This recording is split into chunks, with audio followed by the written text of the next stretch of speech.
Hello.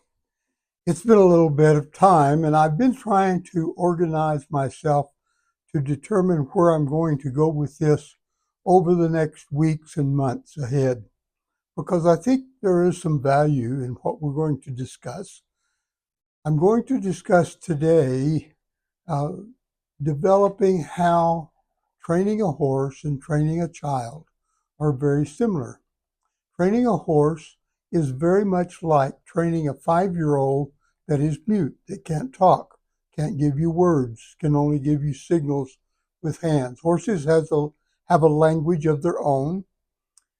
My best guess is there's something over 100 different signs that a horse does, or noises, or motions that tells you what they are communicating.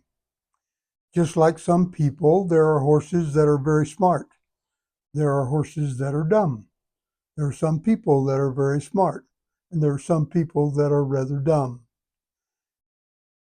The smart horses train easier and better to do a job, and you can't pick just one uh, group of horses and say they're smarter as a whole or they train better as a whole.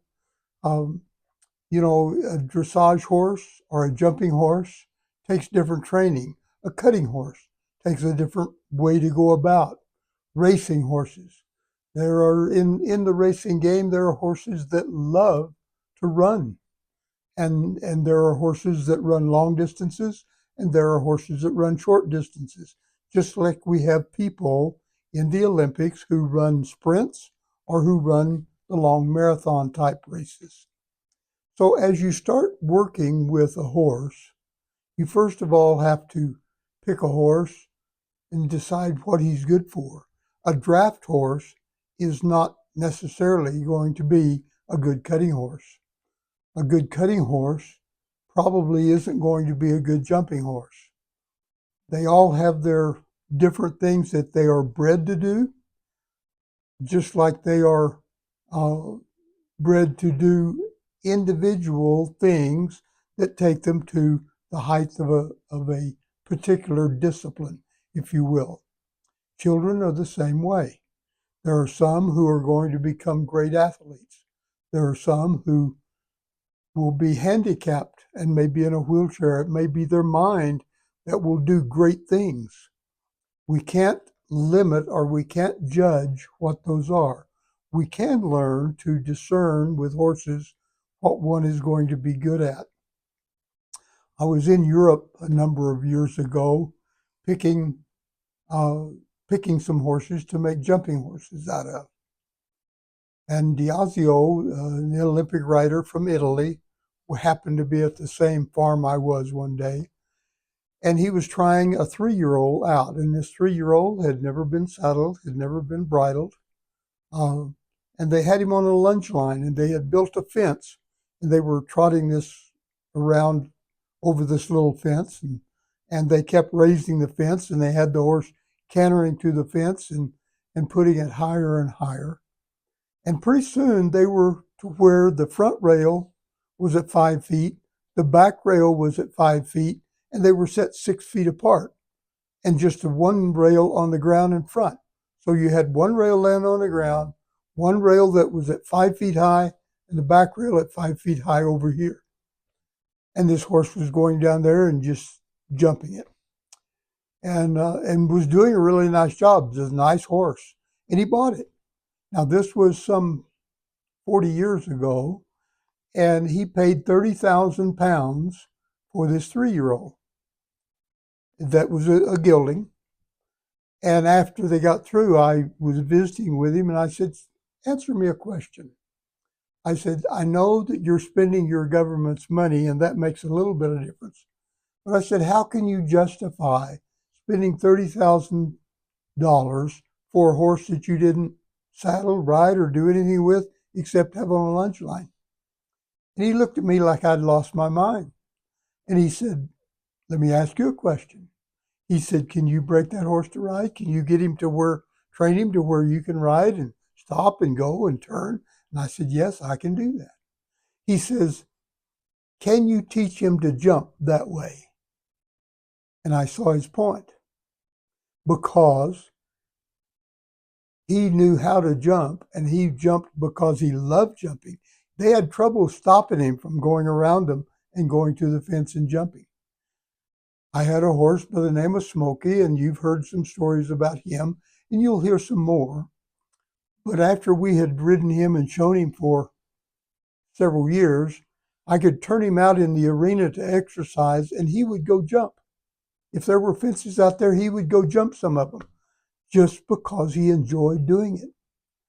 So if you want someone to become a great dancer, you let them dance and you give them good instruction. That's all we're doing with a horse, is we're going to give them good instruction, just like we give a child good instruction to help them become the person that they would like to become or that you would like to help them become.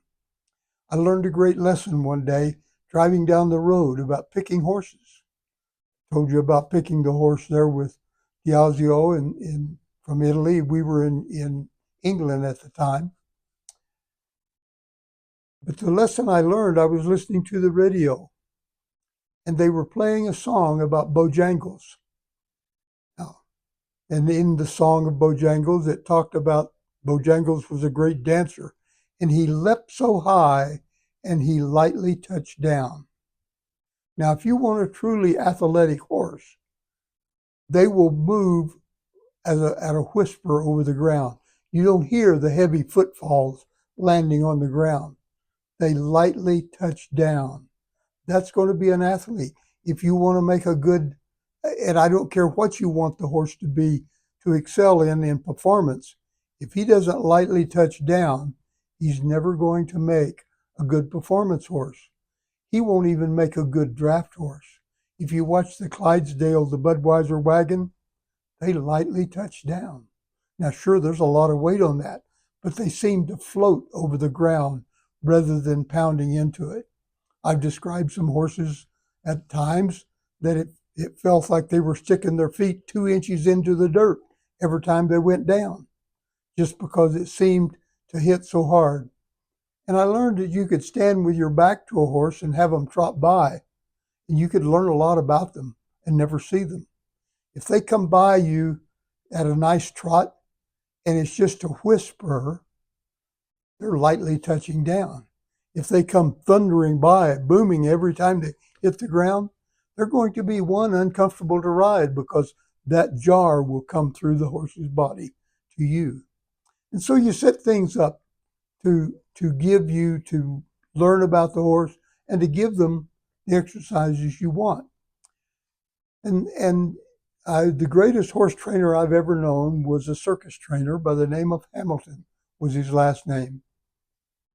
He told me one day, he said, Lee, never, ever punish a horse. Only reward. Ignore all the bad stuff and reward what you want them to do. Now, those of you who know something about dressage know that to get a horse to piaffe and piaffe well, typically a horse is 6 or 7 years old at a minimum before he can do a decent piaffe. Mr. Hamilton would take a 3-year-old at liberty in an arena, in a circus ring, and he would have 3-year-olds, 2 and 3 or 4 of them at a time out there, and having them piaffe at liberty. He never punished a horse. If they do need some punishment, and sometimes they do, try to set things up so that they get their own. You want to teach them responsibility for their own actions, just like you would a child. The best example I can give you of teaching responsibility for a child comes from, you take a little 5-year-old girl and your 5-year-old daughter, and she wants to dress herself. And you say, okay, hon, that's fine. Go pick out your clothes. And she goes in her bedroom, and you know a 5-year-old doesn't have sometimes the best clothing sense in the world. And so she picks out these clothes, and they're terribly mismatched. And you say, oh no, honey, you can't wear those. You have just taken away responsibility and the confidence of learning. Now, it's all right to set out 3 outfits and let her pick between the three. But if you tell her to go pick out the clothes you want to wear, let her wear them that day. We can't always dictate the circumstances that come at us, but we can always dictate how we respond to it. The same is true with a horse. You put them in a framework to where they learn that doing it this way is the easy way.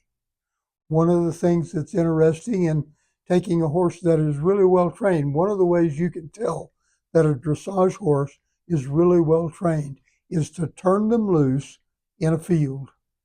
And if they canter, if they trot in a nice frame and do it well, your training has been good, because we do exercises to build a horse's muscles. There are exercises you use to build a horse's rear end, exercises you use to have them become flexible and to use their neck and to use their legs correctly.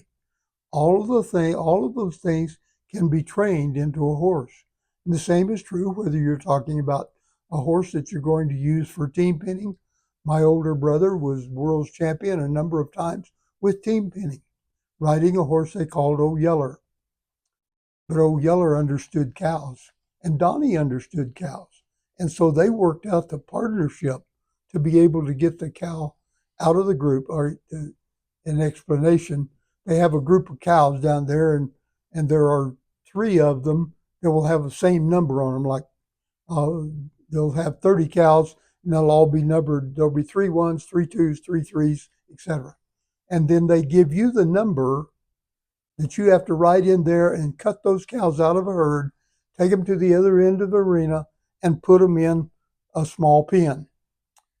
And you have 2 helpers and the main rider. And if you don't know how to read cattle, you're not going to be very successful. You've got to be able to look at a cow and know what they're going to do. Know which they can be standing still, and you'll know which way they're going to go. The same is true of a horse. You need to be able to feel the horse under you and know what he's going to do before he ever does it.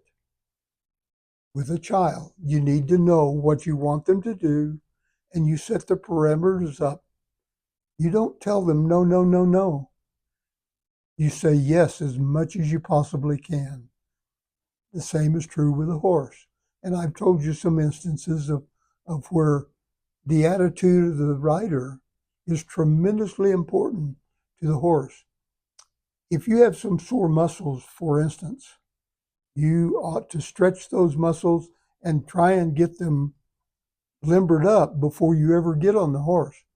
Because you've seen a horse standing, those of you who've been around horses a lot, you've seen a fly come and land on a horse's shoulder, and the skin will flick and run the fly off. A horse doesn't need a lot of heavy pressure. He doesn't need to be kicked. He doesn't need to be yanked on, because he can feel. You have to teach him to understand that feel. One of the philosophies that I give all the time is I want to teach a rider to do nothing. And until they're good enough to do nothing, they're not good enough to do something. And we'll progress some more with that in the coming days. Have a wonderful day.